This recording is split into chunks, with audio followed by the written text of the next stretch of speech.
orang itu menoleh dan menampakkan wajahnya yang sangat menyeramkan, kata Aska.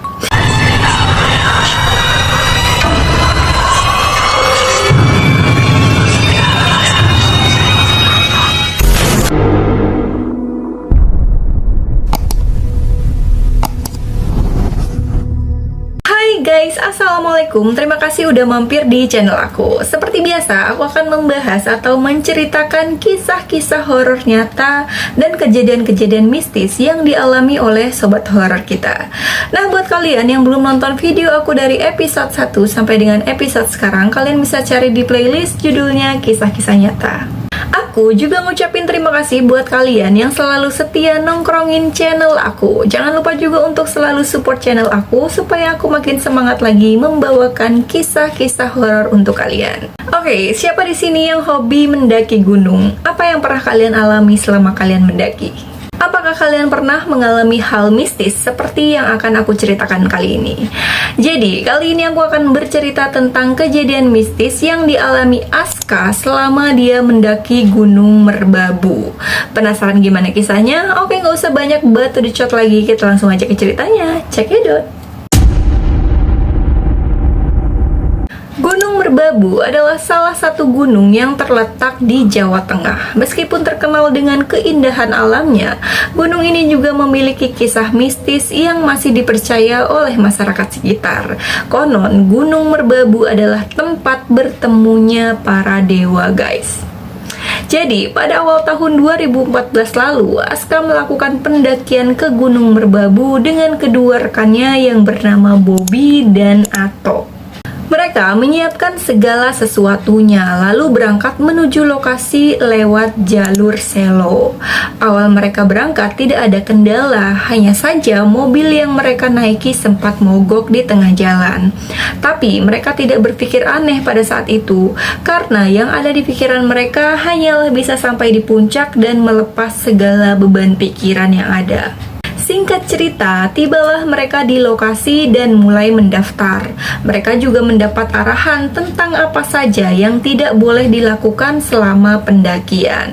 Udah tuh, kelar semuanya, mereka akhirnya mulai naik. Baru beberapa meter mereka naik, cuaca yang tadinya cerah terang benderang tiba-tiba terlihat mendung dan angin mulai bertiup. Awalnya, Bobby udah mulai heran nih, kenapa tiba-tiba cuaca berubah drastis. Tapi mereka bertiga ini tetap melanjutkan perjalanan hingga terdengar suara dari atas puncak yang berkata, "Jangan mendaki." Mereka ini sempat berhenti dan saling tatap. "Suara apa itu barusan, weh?" kata si Aska. "Palingan juga suara orang iseng yang udah sampai puncak, kan biasanya suaranya menggema," kata si Ato. Udahlah tuh, mereka akhirnya lanjut. Pas udah sekitar jam 3 sore, mereka ini memutuskan untuk istirahat sejenak sambil ngopi. Tiba-tiba mereka dikejutkan oleh dua orang pendaki yang tiba-tiba berlari dari atas. Padahal jalanan pada saat itu tuh banyak bebatuan. Logikanya ya, jika ada yang berlari kencang seperti itu, sudah pasti akan terjatuh. Setelah diperhatikan dengan jelas, ternyata dua orang itu tidak berlari, guys, melainkan melayang. Dan ternyata mereka bukan manusia. Karena kata Aska, pasti saat mereka melihat terakhir kali nih, saat-saat terakhir, kedua orang itu menoleh ke belakang dan hanya kepalanya aja yang muter.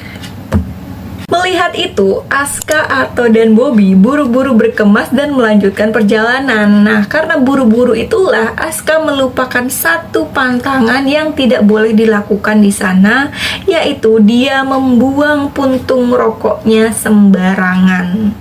Mereka berjalan dengan cepat nih hingga akhirnya menuju puncak. Singkat cerita, setelah mereka di puncak, mereka mendirikan tenda dan mulai membuat mie instan untuk makan malam. Saat mereka sedang asik mengobrol, dari kejauhan Aska ini melihat ada orang yang sedang berdiri di bawah pohon. Karena posisinya saat itu gelap, jadi Aska berusaha memastikan itu orang atau bukan.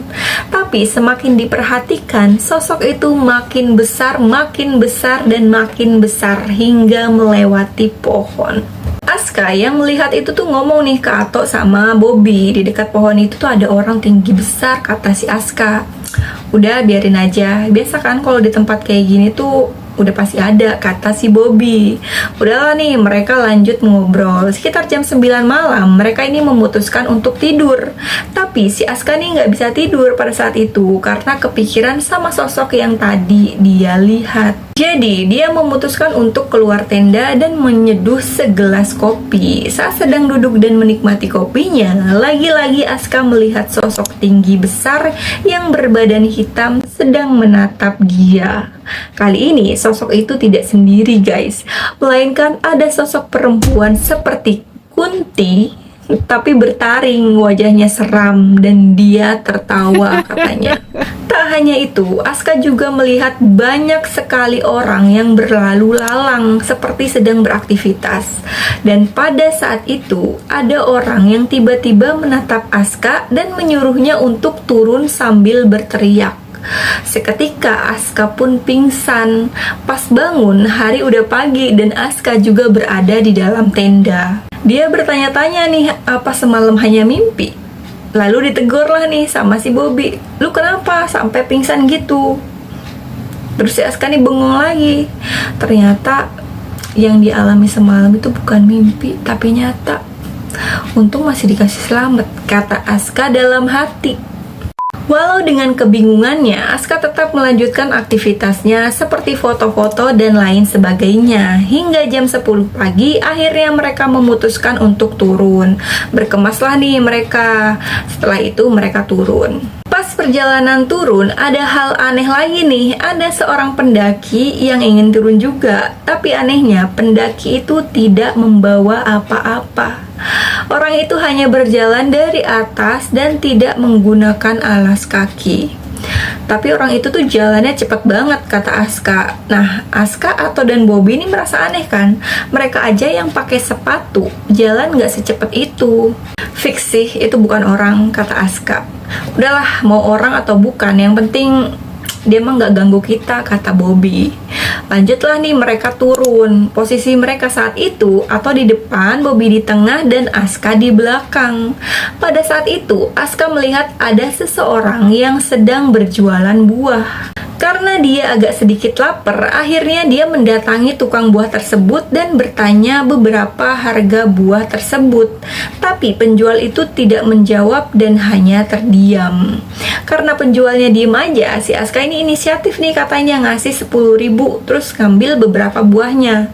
Saat buah itu diambil, udah di tangan Aska nih, penjual itu langsung menatap Aska dan sedikit tersenyum.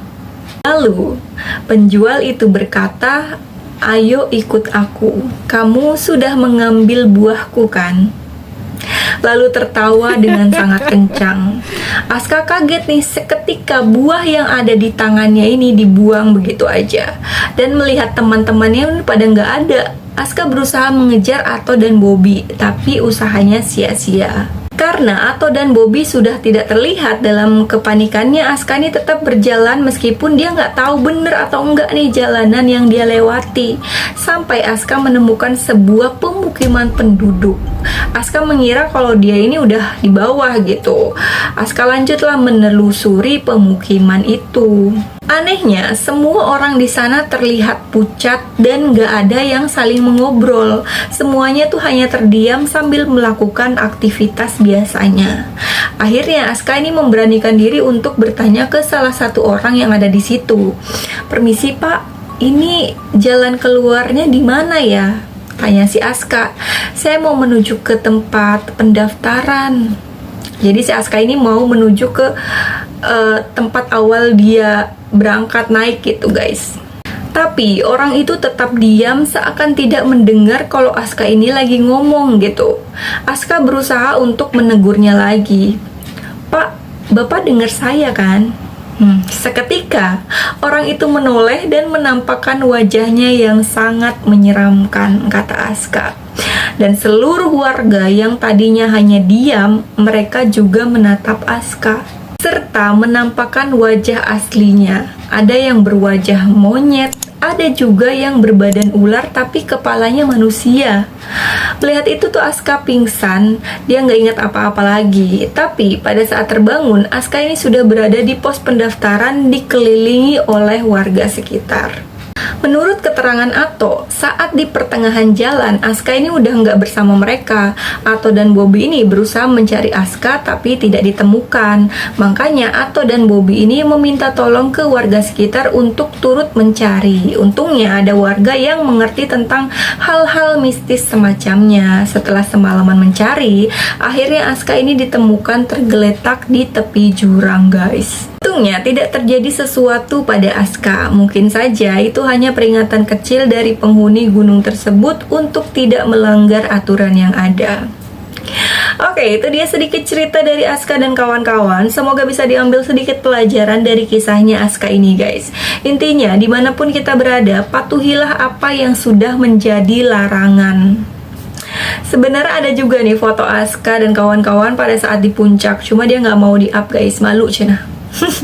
Nah, buat kalian yang punya cerita horor dan mistis lainnya, kalian bisa kirim ke email aku yang ada di kolom deskripsi. Susun serapi mungkin. Jangan lupa juga untuk mencantumkan nomor WA atau IG kalian supaya kita gampang untuk menghubungi kalian. Sekian dulu video kali ini, dan jangan lupa like, komen jika ada yang perlu diperbaiki, dan jangan lupa juga untuk subscribe channel ini dan nyalakan loncengnya supaya kalian bisa tahu kalau aku upload video terbaru. See you next time, guys. Bye-bye.